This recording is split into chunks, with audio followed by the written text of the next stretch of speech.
ಶ್ರೀ ಗುರುಭ್ಯೋ ನಮಃ. ಓಂ ವೇದವ್ಯಾಸಂ ಸ್ವಾತ್ಮರೂಪಂ ಸತ್ಯಸಂಧಂ ಪರಾಯಣಂ ಶಾಂತಂ ಜಿತೇಂದ್ರಿಯ ಕ್ರೋಧಂ ಸಶಿಷ್ಯಂ ಪ್ರಣಮಾಮ್ಯಹಂ. ಸರ್ವರಿಗೂ ನಮಸ್ಕಾರ. ಶ್ರೀ ಸ್ಕಾಂದ ಮಹಾಪುರಾಣದ ಕಥೆಗಳ ಸಾಲಿನಲ್ಲಿ 254ನೆಯ ಭಾಗ. ದೇವತೆಗಳಿಂದ ಭೂತಗಣಗಳ ದುಷ್ಕೃತ್ಯವನ್ನು ಕೇಳಿ ಭೂತಾಧಿಪತಿಯಾದ ಗುಹನು ಅಂದ್ರೆ ಷಣ್ಮುಖನು ಕೆಂಡಾಮಂಡಲವಾಗಿ ಕೋಪಗೊಂಡನು. ಆಗ ಕೋಪಾವಿಷ್ಟನಾದ ಅವನ ಭ್ರೂಮಧ್ಯದಿಂದ ಜ್ವಾಲೆಗಳನ್ನು ಕಾರುತ್ತಾ 12 ನೇತ್ರಗಳುಳ್ಳ ಒಬ್ಬ ಸ್ತ್ರೀ ಹೊರಬಂದು ಗುಹನಿಗೆ ನಮಸ್ಕರಿಸಿ, ಸ್ವಾಮಿಯೇ, ನಾನು ನಿನ್ನ ಶಕ್ತಿಯು, ನಿನಗಾಗಿ ನಾನು ಮಾಡಬೇಕಾದ ಕಾರ್ಯವನ್ನು ದಯಮಾಡಿ ಅಪ್ಪಣೆ ಮಾಡು ಹೀಗೆಂದು ಕೇಳಿದಳು. ಸ್ಕಂದನು, ಪಾಪಿಗಳಾದ ಈ ಭೂತಗಳು ನಾನು ವಿಧಿಸಿದ ಕಟ್ಟಳೆಗಳನ್ನು ಮೀರಿ ದೇವತೆಗಳಿಗೆ ಮನುಷ್ಯರು ಕೊಡುವ ಸಕಲ ಹವ್ಯಗಳನ್ನೂ ಅಪಹರಿಸಿ ಪಡೆದು ಮದೋನ್ಮತ್ತರಾಗಿದ್ದಾರೆ. ನೀನು ಅವರನ್ನೆಲ್ಲ ಸರಿದಾರಿಗೆ ಎಳೆದುಕೊಂಡು ಬಾ. ಈ ಕಾರ್ಯದಲ್ಲಿ ನಿನಗೆ ಸಹಾಯ ಮಾಡಲು 100 ಕೋಟಿ ದೇವಿಯರು ನಿನ್ನನ್ನು ಅನುಸರಿಸುವರು ಹೀಗೆಂದು ಹೇಳಿದನು.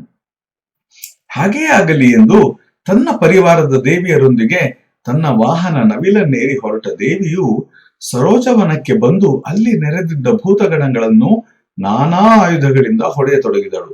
ಆಯುಧಗಳ ಹೊಡೆತ ತಾಳಲಾಗದೆ ಭೂತಗಣಗಳು ವೇಷ ಮರೆಸಿಕೊಂಡು ದೇವಿಯನ್ನು ಪ್ರಸನ್ನಗೊಳಿಸಲು ಪ್ರಯತ್ನಿಸಿದವು.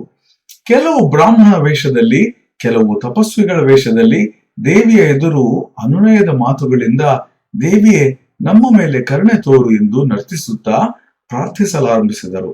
ಅವರ ವಿನಯದಿಂದ ಕೂಡಿದ ಪ್ರಾರ್ಥನೆಗೆ ಕೋಪವನ್ನು ನಿಗ್ರಹಿಸಿ ಶಾಂತಳಾಗಿ ಪ್ರಸನ್ನಳಾಗಿ ನೀವು ಇಚ್ಛಿಸುವ ವರವನ್ನು ಕೇಳಿಕೊಳ್ಳಿರಿ ಎಂದಾಗ ಅವರು, ಭೂತಮಾತೆಯಾದ ದೇವಿಯೇ, ನಮ್ಮನ್ನು ರಕ್ಷಿಸು, ನಮ್ಮಿಂದ ಪ್ರಮಾದವಾಗಿದೆ, ಇನ್ನು ಮುಂದೆ ನಮ್ಮ ಸ್ವಾಮಿಯಾದ ಷಣ್ಮುಖನ ಕಟ್ಟಳೆಯನ್ನು ಎಂದೂ ಮೀರುವುದಿಲ್ಲ.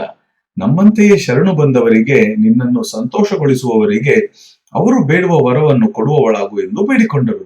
ದೇವಿಯು, ವೈಶಾಖ ಅಮಾವಾಸ್ಯೆಯ ದಿನ ಯಾರು ನನ್ನನ್ನು ಸಂಪೂರ್ಣ ಆಭರಣಗಳಿಂದಲೂ ಅಲಂಕಾರಗಳಿಂದಲೂ ಪುಷ್ಪಗಳಿಂದಲೂ ಅರ್ಚಿಸಿ, ದಧ್ಯನ್ನಾದಿಗಳಿಂದಲೂ ಭಕ್ತಿ ಶ್ರದ್ಧೆಗಳಿಂದ ಅರ್ಚಿಸಿ ಸಂತೋಷಗೊಳಿಸುವರೋ ಅವರ ಎಲ್ಲ ಉಪದ್ರವಗಳನ್ನು ಪಾಪಗಳನ್ನು ಹೋಗಲಾಡಿಸಿ ಕೇಳಿದ ವರಗಳನ್ನು ಅನುಗ್ರಹಿಸುತ್ತೇನೆ ಹೀಗೆಂದು ಹೇಳಿ ತನ್ನ ಪರಿವಾರದ ದೇವಿಯರೊಂದಿಗೆ ಅಂತರ್ಧಾನಳಾದಳು.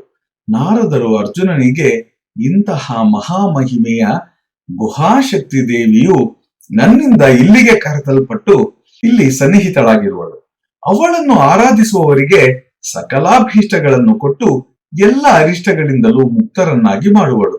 ಇಂತಹ ದಿವ್ಯ ಮಹಾತ್ಮ್ಯವುಳ್ಳ 14 ದೇವತೆಯರನ್ನು ಇಲ್ಲಿ ಪ್ರತಿಷ್ಠಾಪಿಸಿದ್ದೇನೆ. ಅವರೆಲ್ಲರೂ 14 ಲೋಕಗಳ ನಿವಾಸಿಗಳಿಂದ ನಿತ್ಯವೂ ಪೂಜಿಸಲ್ಪಡುತ್ತಿರುವವರು ಹೀಗೆಂದು ನಾರದರು ಅರ್ಜುನನಿಗೆ ಹೇಳಿದರು. ಬಂಧುಗಳೇ, ಇದರ ಮುಂದಿನ ಭಾಗವನ್ನು ನಾಳೆ ಶ್ರವಣ ಮಾಡೋಣ. ಸಮಸ್ತ ಸನ್ಮಂಗಳಾನಿ ಭವಂತು. ಸರ್ವರಿಗೂ ನಮಸ್ಕಾರ.